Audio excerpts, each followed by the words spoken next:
Hello everyone, it's Jamal Thomas. Welcome to the Progressive Soapbox. So this one is going to be another quick one. It's just kind of a heads up. Donald Trump you might as well say, froze funding to the White Helmets. I postulated that this might actually be a good thing because it would, to some degree, indicate that Donald Trump didn't necessarily want anything to take place from the standpoint of them putting on a show or putting on some kind of theater. It would indicate that he, for whatever reason, understood their role in that part of the world, especially from the standpoint of those last quote-unquote chemical strike. There wasn't really a chemical strike that nobody could validate was a chemical strike. My point is, the theater compelled action. The moment that anything took place, Donald Trump's hand was somewhat forced, meaning he had to strike. It didn't necessarily matter if he wanted to strike or not. It was kind of besides the point. He had to strike. And so that's what he did. But he immediately defunded the group after that last strike.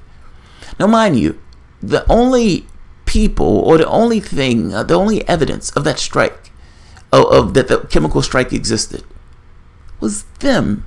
Social media, they haven't found anything on something like that. But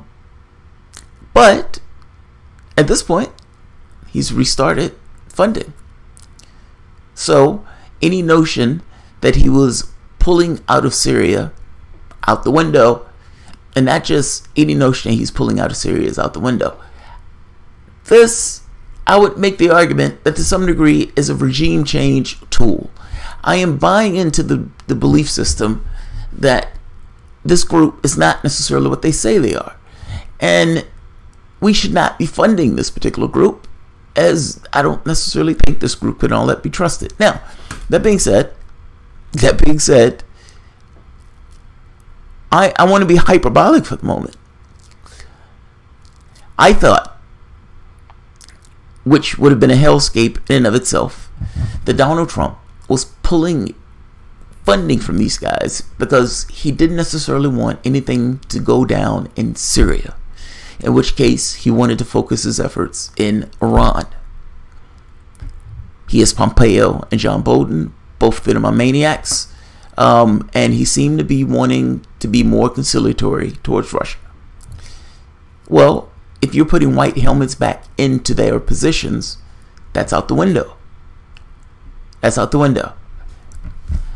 Russia has said that there was going to be another chemical attack, and that this chemical attack was going to be blamed on the Syrian government, like the last chemical attack that they couldn't prove, and it just literally used social media to end up with airstrikes. Think about that. One government that's supposed to be official and actually a real government, not a banana republic, finds social media and based on social media commit military action. Twice.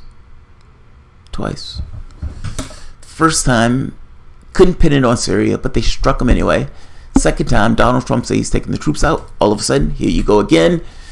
And now, white helmets are functioning again. Allow me to be hyperbolic. You have multiple countries in the theater in Syria. The United States is not supposed to be in Syria. The United States is not supposed to be in Syria, and in pulling out the Iran deal, issue an ultimatum to Iran. The stones on the individual to pull out of a deal and then issue an ultimatum to the group where everybody else is still part of the deal and you're the odd man out. In this deal was this, it's not ironic, but it harkens back to World War I. I think I said it before, where it's lunacy, some of the things that they put in as ultimatums. Some of those things, for example, Iran is supposed to leave Syria. Well, Syria invited Iran to be there. The person who's not supposed to be in Syria is the United States because nobody invited the United States. Same thing with Iraq. Well, they were invited to Iraq. And if you're all that concerned about the Iraq thing, you shouldn't have invaded Iraq and made their hand stronger in this scenario. They're asking for things that are lunacy that no country would ever abide by, especially after the breaking of the treaty prior. So I don't I have bad thoughts on this. Let's say the chemical strike takes place. Let's say it's the same thing that they did before. Chemical strike, we don't need to prove it, we just need theater. Even when the theater is essentially blown away, it doesn't necessarily matter. The strikes still take place. But this time, they end up killing, let's say, a lot of Russians. Let's say they hit a Russian installation and the Russians immediately fire back. They will be well within their right to fire back, seeing as we attacking their military installations. Do you realize that the terrorists, for the most part, have been cleared out of like 90-something% of Syria? The terrorists are being harbored by the United States and the Israelis. It's fucking amazing. But I guess the point I'm trying to make here is any strike at this point, the United States has committed its forces to. This can lead us into a much larger conflict. If the United States is attacked to any measure, does that activate the NATO countries? And if the NATO countries get activated in the same way that the First World War had a trade pact, where all of these nations had pacts with one another, NATO overtly kicks into gear. The question becomes, China immediately already has a military pact with Russia. So you're fighting China, Iran, North Korea, probably Turkey. I guess I'm making a point that either way you look at it, this is a fuckfest, and this is a no-win scenario.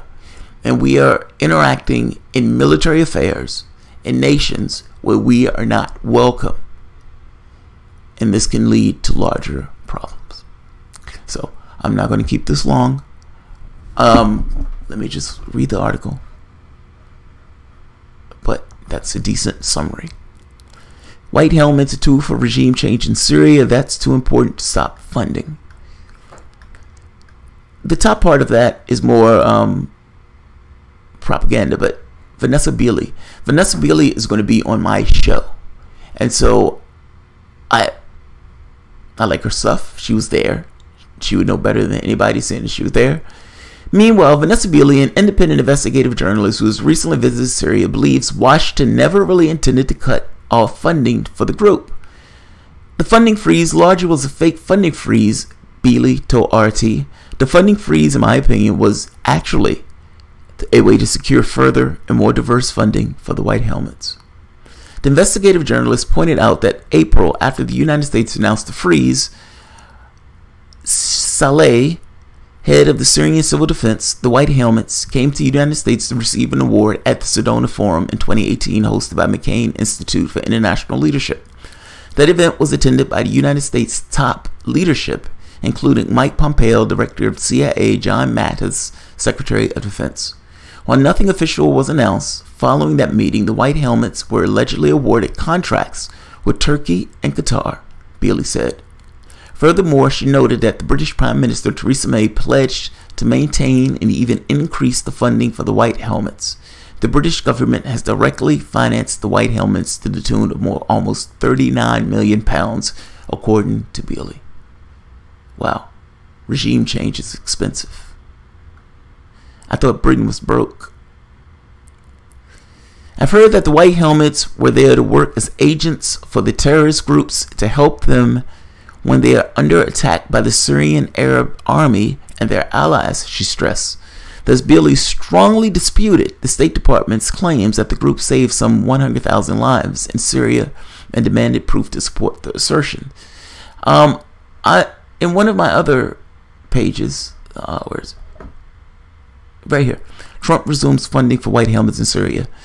It remains indisputable fact that the group only operates in Al-Qaeda and anti-Assad insurgent-held territories.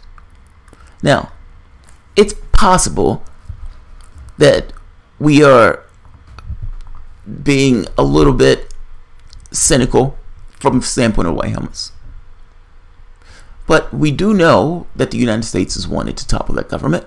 We do know that they are funding the White Helmets magnificently. We do know that they operate in these essentially terrorist-held areas. I'm skeptical of their actions. Not to mention the last chemical strike that Donald Trump attacked Syria for was propagated purely by the white helmets. So I'm going to end this here. I'm going to put this article at the bottom so you guys can see it. This one is just meant as a heads up. Any reward or any applause that Donald Trump got is undone and rescinded. The white helmets has been refunded, and the threat of World War III has been reinvigorated. I'll leave it here. Thanks, guys.